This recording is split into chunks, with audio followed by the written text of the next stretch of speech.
作でも年貢は免除されなかった江戸時代の農家が抱えた本当の苦しさ。天気が悪いね。うん、本当だね。不作や飢饉の年、作物がほとんど実らず食べることにも困っていた江戸時代の農家。今年は実りが悪いな。そんな年でも年貢は納めなければならなかったのでしょうか。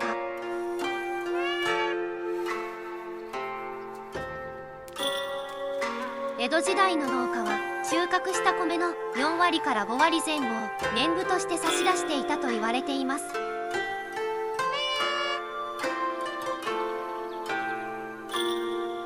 不作の年にこの負担はどのようにのしかかったのか、今日は年貢という制度の内側から農家が抱えた本当の苦しさを静かに見ていきます。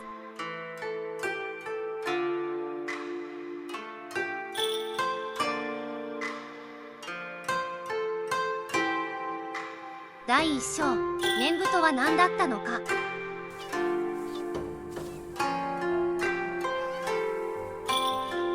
年貢とは江戸時代の農家が藩や幕府に納めていた税のことです。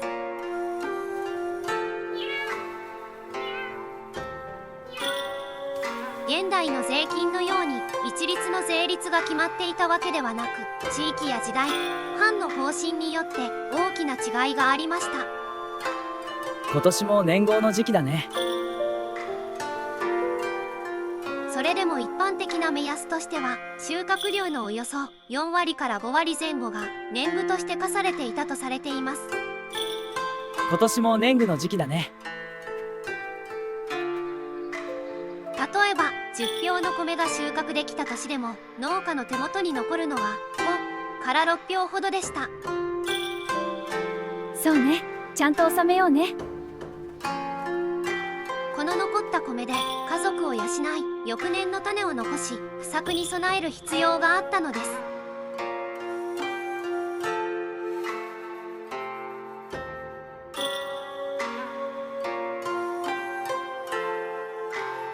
第2章、不作の年、年貢はどう扱われたのか。今年は不作だ。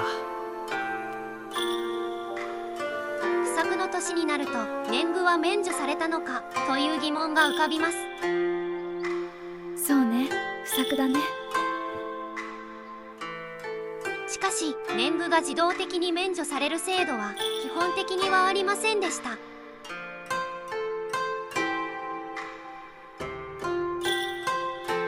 藩の判断によって一部が減免されることもあれば、ほとんど変わらない量を求められることもありました。今年は納めるのが大変だな。農家にとっては今年はどうなるのかが事前にはわからない。やっていけるのかしらね。この不確実さそのものが不作の年の不安をさらに大きなものにしていたのです。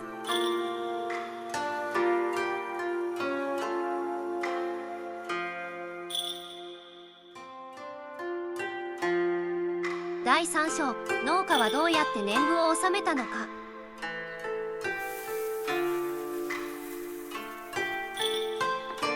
収穫が少ない中でも農家は年貢を納めようとしました。これくらいかな。まず削られたのは自分たちが食べる分です。それでも足りなければ備蓄していた米を切り崩し、さらに足りなければ借金に頼ることもありました。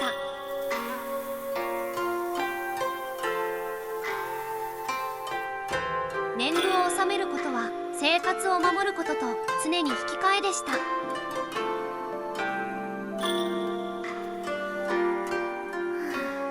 生きるために残す米と納めなければならない米、その間で農家は毎年苦しい選択を迫られていたのです。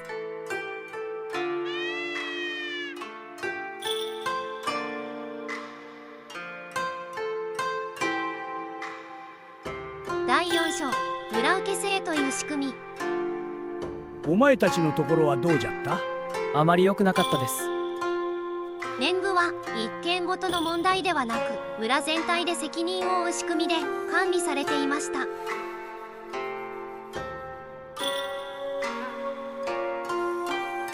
誰かが納められなければ村の中で補い合う、それが村受制でした。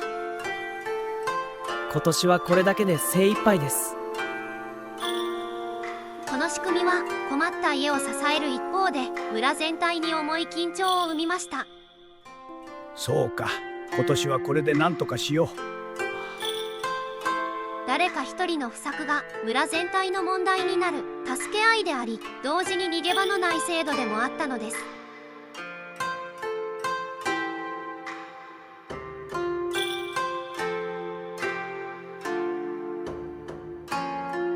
第5章、年貢の重圧と一揆打ち壊し。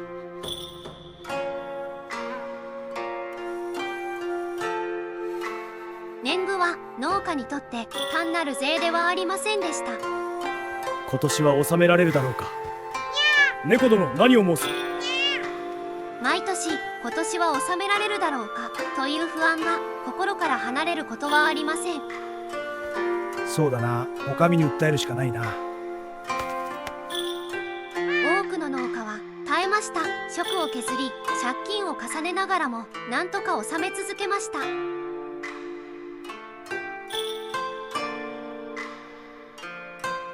しかしその限界を超えた時、百姓一揆が起きることがありました。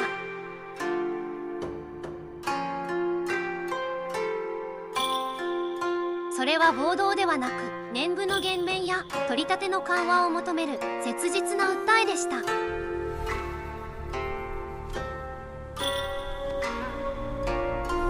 また都市では米の高騰に耐えられなくなった人々が打ち壊しという行動に出ることもありました。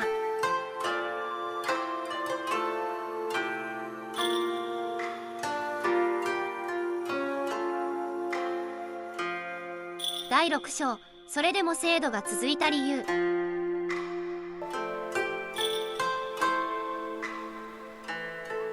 年貢は厳しい制度でしたが、それによって社会全体が成り立っていた側面もありました。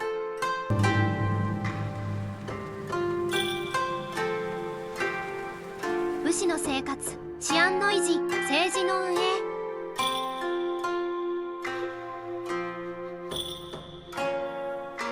それらは農家が納める年貢によって支えられていました。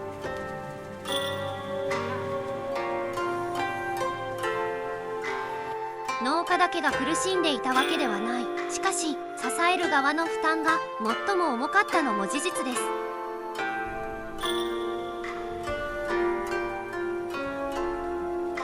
この歪みを抱えたまま江戸社会は成り立っていたのです。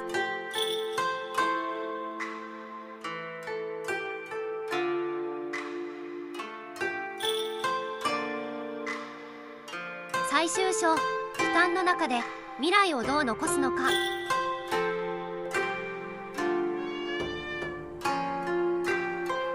江戸時代の農家は不作の年であっても収穫の4割から5割前後を年貢として納めながら生きていました。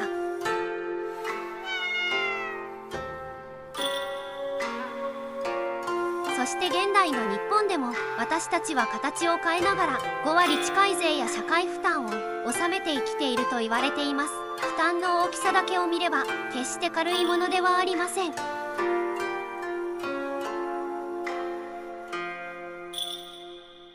それにもかかわらず税金の使い道が本当に国民の暮らしや未来のために使われているのかどうか疑問を感じる場面も少なくありません。今日はいい天気だね。江戸時代の農家は政治に参加することはできませんでした。制度を変える力をほとんど持っていなかったのです。そうだね。一方で現代を生きる私たちは政治に無関心でいることはできても無関係でいることはできません。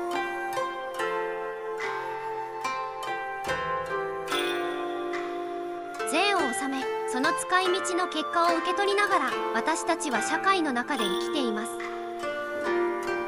気持ちいいね。からこそ一人一人が政治に関心を持ち声を上げ参加していくことには意味があるのだと思います。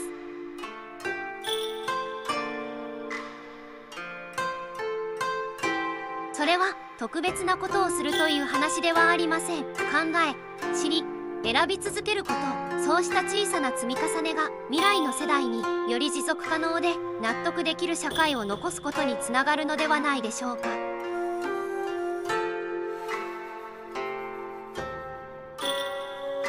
年貢という制度を通して見えてきたのは、支える側に負担が集中する社会の姿でした。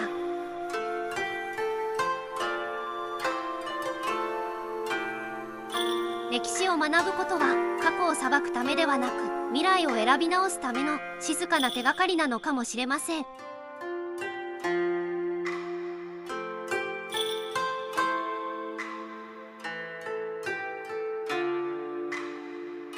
最後までご覧いただきありがとうございました。今回の動画が面白かった方はぜひチャンネル登録や高評価をしていただけると励みになります。それではまた次の動画でお会いしましょう。